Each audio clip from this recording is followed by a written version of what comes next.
बच्चों, कल जहाँ तक पढ़ाया गया था उसके बाद आज अगला पद्यांश है। यह सच है तो अब लौट चलो तुम घर को। इस पद्यांश में कुछ कठिन शब्द हैं जिनका अर्थ है अटल, जो टालने वाला न हो। वैदब्ध विधवा पर तुषारावृत, गो कोहरे से ढकी हुई। विधुलेखा, चंद्रमा की रेखा। असंख्य तारंगा, अगणित लहरों वाली। और गोमुखी, गाय के मुख वाली। अपराधीन, दोषी। ये कठिन शब्दों के अर्थ हैं। इस पद्यांश में कवि ने राम की बात सुनकर माता कैकेयी स्वयं को दोषी सिद्ध करती हुई उनसे अयोध्या लौटने की बात कहती है। यह सच है तो अब लौट चलो तुम घर को, चौंके सब सुनकर अटल कैकेयी स्वर को। राम की इस बात को सुनकर कि भरत को स्वयं उसकी माता भी न पहचान सकी, कैकेयी कहती हैं कि यदि ये सच है तो अब तुम अपने घर लौट चलो, अर्थात मेरी उस मूर्खता को भूलकर अयोध्या वापस लौट चलो, जिसके परिणाम स्वरूप मैंने तुम्हारे लिए वनवास की मांग। चौंके सब सुनकर अटल कैकेयी स्वर को।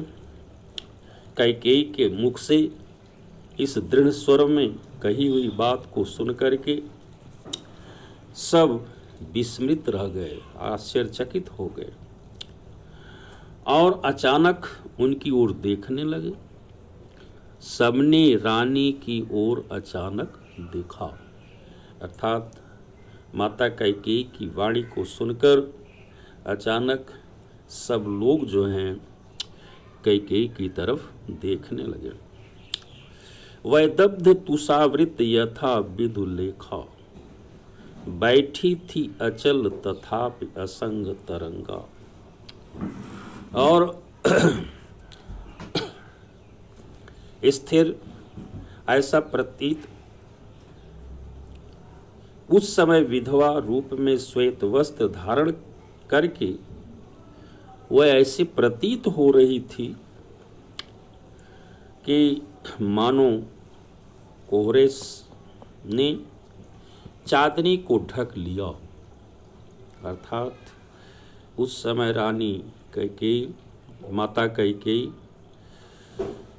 विधवा रूप में श्वेत वस्त्र को धारण करके ऐसी प्रतीत हो रही थी कि मानो कोहरे ने चांदनी को ढक लिया हो। वह सिंही बैठी थी अचल तथापि असंख्य तरंगा, और वह सिंघनी की तरह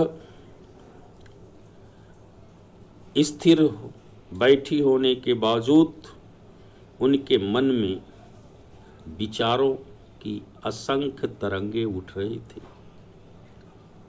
स्थिर बैठे होने के साथ ही साथ उनके मन में विचारों की अनगिनत असंख्य तरंगे उठ रही थी। कभी सिंघनी से प्रतीत होने वाली रानी कैकेयी आज दीनता के भाव से भरी।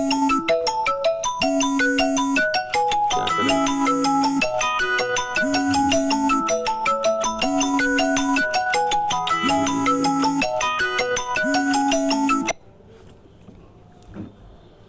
फिर से देखें, स्थिर बैठी होने के बावजूद उनके मन में विचारों की असंख्य तरंगे उठ रही थी। वह सिंही अब भी आहा गोमुखी गंगा, और कवि कहता है कि कभी वो सिंघनी सी प्रतीत होने वाली रानी कैकेयी, अर्थात सिंघनी की इस तरह दहाड़ने वाली रानी कैकेयी आज दीनता के भाव से भरी थी।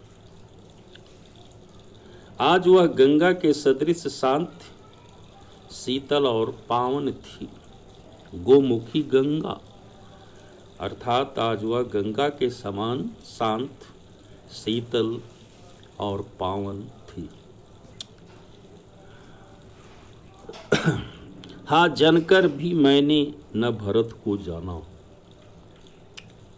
कैकेयी कहती है कि सभी लोग सुन ले कि मैं जन्म देने के बावजूद भरत को न पहचान सकी। सब सुन लें, तुमने स्वयं अभी यह मानो। सब सुन लें। अभी अभी राम ने भी इस बात को स्वीकार किया। वह राम से कहती कि यदि तुम्हारी यह बात सच है, यह सच है, तो फिर लौट चलो घर भैया। यदि तुम्हारी कही हुई बात सच है तो तुम अयोध्या को वापस लौट चलो। अपराधीन हूं मैं तात तुम्हारी मैया। हे तात, अपराधिनी हूं मैं, भरत नहीं। तुम्हें वन में भेजने का अपराध मैंने ही किया है।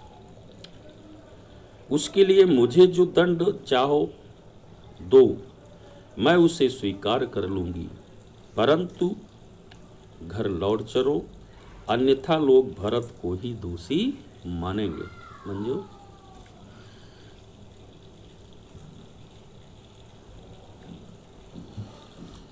इस पद्यांश में आपको यह मालूम हुआ या अनुभव हुआ कि कैकेयी को अपराध बोध से ग्रसित दिखाया गया है। राम को घर लौटने का अनुरोध करके वह सद्मार्ग की ओर अग्रसर होती दिख रही है। यहाँ रस करुण एवं शांत रस है। इसमें छंद जो है मंदा क्रांता छंद है। उत्प्रेक्षा, उपमा और रूपक अलंकार का प्रयोग किया गया। इसके बाद अगला पद्यांश है, दुर्बलता का ही चिन्ह विशेष शपथ है, पर अबला जन के लिए कौन सा पथ है। इस पद्यांश में अबला जन अर्थात नारियां, प्रस्तुत पंक्ति में कवि ने कैकेयी के पश्चाताप को अपूर्व ढंग से वर्णन किया है। कैकेयी भरत की सौगंध खाते हुए राम से कहती हैं कि सौगंध खाने से व्यक्ति की दुर्बलता प्रकट होती है। दुर्बलता का ही चिन्ह विशेष शपथ है, पर अबला जन के लिए कौन सा पथ है। भरत की सौगंध खाते हुए कैकेयी राम से कहती हैं, सौगंध खाना तो व्यक्ति की दुर्बलता प्रकट होती है, परंतु स्त्रियों के लिए इसके अतिरिक्त अन्य कोई उपाय नहीं है। यदि मैं उकसाई गई भरत से हूं, तो पति समान ही स्वयं पुत्र भी खूं। वह राम को संबोधित करते हुए कहती हैं कि हे राम, मुझे तुम्हारे वनवास के लिए भरत ने नहीं उस्काया, अर्थात भरत ने नहीं प्रेरित किया था। यदि वह सच नहीं है, कहती हैं कि यदि यह सच है तो मैं पति के समान ही अपना पुत्र को भी खो दूंगी।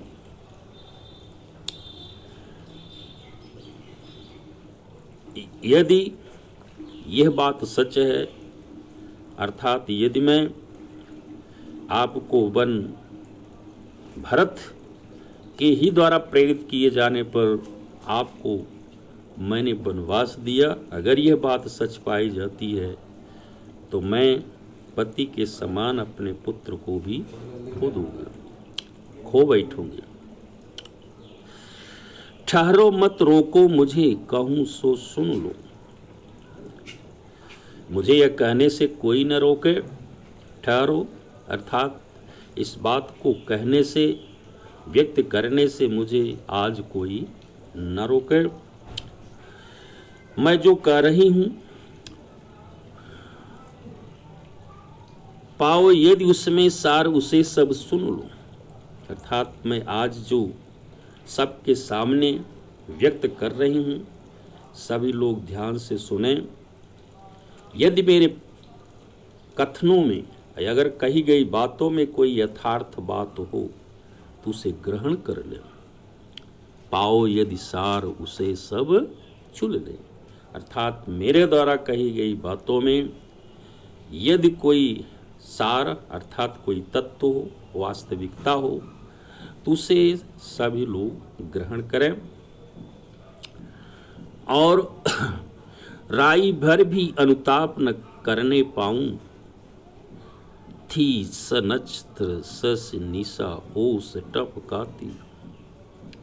करके पहाड़ सा पाप मौन रह जाऊं, राई भर अनुताप न करने पाऊं।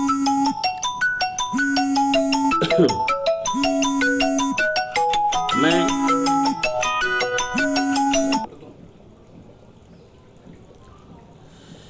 मुझसे यह नहीं कहा जा सकेगा, अर्थात सहा नहीं जा सकेगा। कहती हैं कि मुझसे यह सहनीय नहीं होगा कि मैं इतना बड़ा पाप करके थोड़ा भी पश्चाताप प्रकट न करूं और मौन ही रह जाऊं। इस प्रकार से माता कैकेयी जो है राम के सामने अपनी बात को रखती हैं, प्रकट करती हैं। फिर इसी प्रकार से हो गया।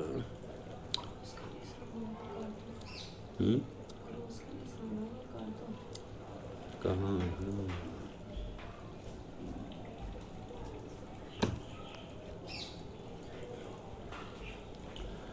इसके आगे है, थी सनक्षत्र सस निशा ओस टपकाती। उल्का सी रानी दिशा दीप्त करती थी, सब में भय विस्मय औध खेद भरती थी। कैकेयी के यह सब कहने के दौरान तारों से भरी चांदनी रात ओस के रूप में अश्रुजल बरसा रही थी। अर्थात कैकेयी के इन सब बातों के कहने के समय तारों से भरी चांदनी रात्र में ओस के रूप में अश्रुजल बरसा रही थी और नीचे मौन सभा हृदय को थपथपाते हुए रुदन कर रही थी। रोती थी नीरज सभा हृदय थपथपाती। अर्थात सभा नीचे मौन होकर बैठे हुए सभी सभासद लोग अपने हृदय को थपथपाते हुए विलाप कर रहे थे। यह कहने का तात्पर्य है कि कैकेयी के हृदय परिवर्तन और उनकी पश्चाताप को देखकर सभा में उपस्थित सभी लोगों की संवेदना उनके साथ थी। मानो सभासद सहित प्रकृति ने भी उनके अपराध के लिए क्षमा कर दिया हो। रानी कैकेयी, जिसने अपनी अनुचित मार्ग से पूरे अयोध्या और वहां के निवासियों का जीवन अस्त व्यस्त कर दिया था, आज पश्चाताप की अग्नि में जलकर चारों ओर सद्भाव की किरणें बिखर रहे थे। उनके इस नए रूप के परिणाम वहां उपस्थित लोगों में एक साथ भय, आश्चर्य और शोक के भाव उमड़ रहे थे। तो बच्चों, इस पद्यांश में आपने यह जाना कि कैकेयी की पश्चाताप में उपस्थित लोग व प्रकृति को भी उनकी संवेदना का हिस्सा बनने का भाव व्यक्त किया गया है। इस पद्यांश में करुण रस है। उसके बाद अगला पद्यांश है, क्या कर सकती थी मरी मंथरा दासी। इस पद्यांश में बाहर ले जाओ इसे।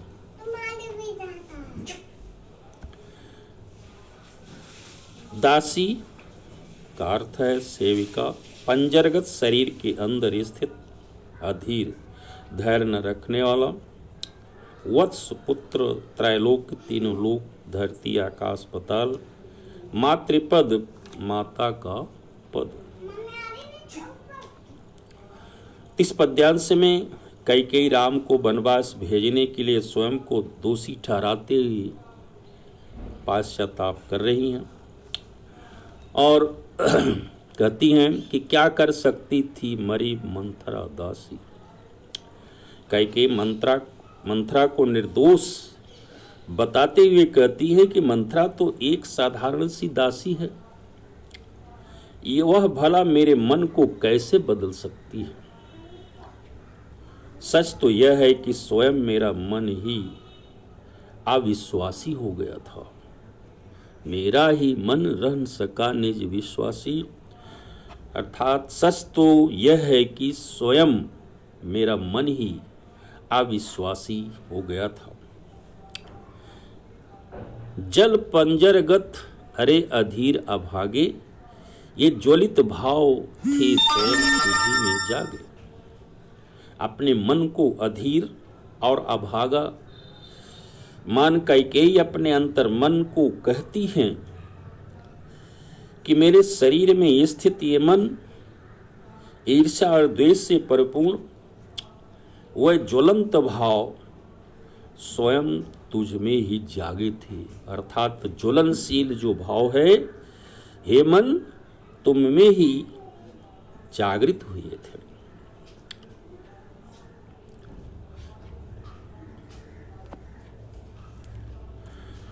और पर था केवल क्या ज्वलित भाव ही मन में, क्या शेष बचा हुआ कुछ और न जन्मे।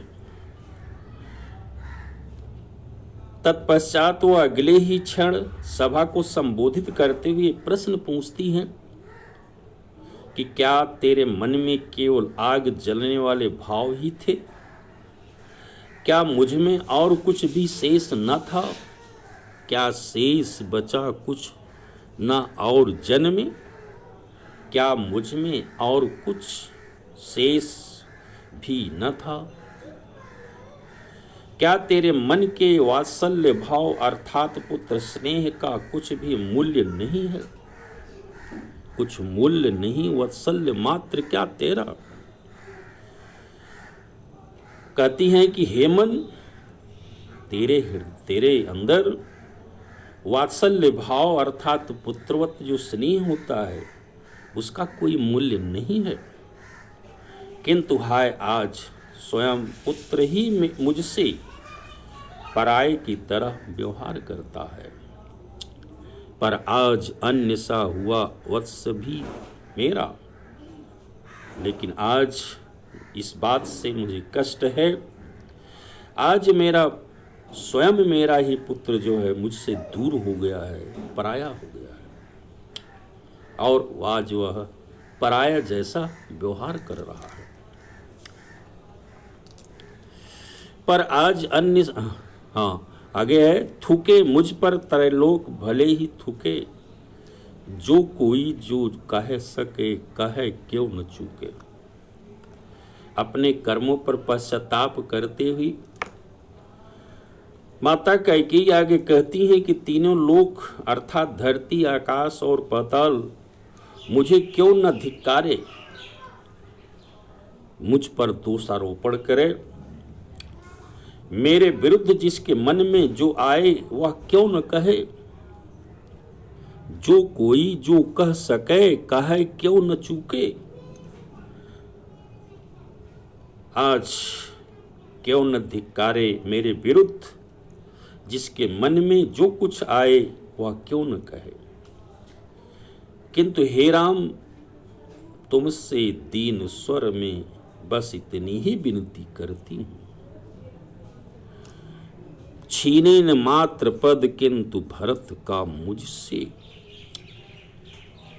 तुमसे दीन स्वर में मैं इतनी ही प्रार्थना करती हूँ कि मेरा मातृत्व पद जो है, अर्थात भरत को पुत्र कहने का जो मेरा अधिकार है, वह मुझसे न छीना जाए। हे राम दुहाई करूं क्या तुझसे। और कहती हैं कि हे राम, मैं आपसे इस बात के लिए बार बार प्रार्थना करती हूँ कि जो मेरा मातृत्व पद है, अर्थात भरत को पुत्र कहने का जो मेरा अधिकार है, वह मुझसे न छीना जाए। बच्चों, इस पद्यांश में आपने इस बात को जाना कि कैकेयी ने अपने इस विवशता को स्पष्ट किया है। जब एक माँ अपनी संतान के लिए कुछ भी करने के लिए तैयार रहती है, उसके बावजूद इसके उस संतान से प्यार नहीं मिलता है। इस पद्यांश में दिखाया गया है। यहाँ करुण रस है और इस छंद में भी मंदाक्रांता छंद है, अनुप्रास और उपमा अलंकार का प्रयोग है।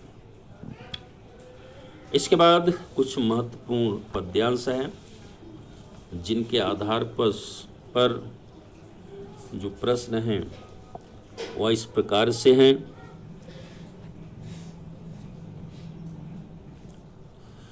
पद्यांश है यह सच से लेकर घर भैया।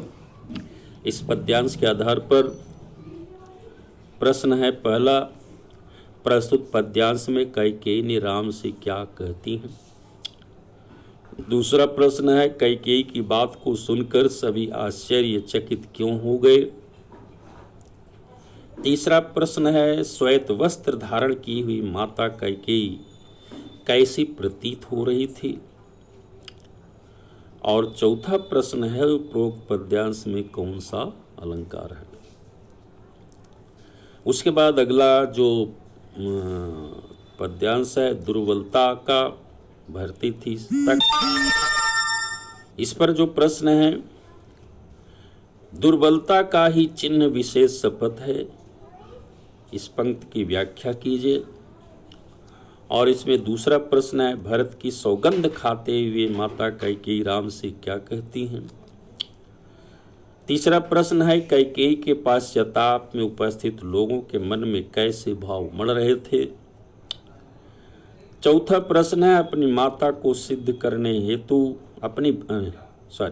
अपनी बात को सिद्ध करने हेतु कैकेयी के पास एकमात्र क्या उपाय था। पांचवा प्रश्न है अपने पाप और पश्चाताप के संदर्भ में कैकेयी ने क्या कहा। इन प्रश्नों का उत्तर पढ़ाए गए पद्यांश में आपको मिल जाएगा। इन प्रश्नों का उत्तर अभ्यास पुस्तिका पर लिखा।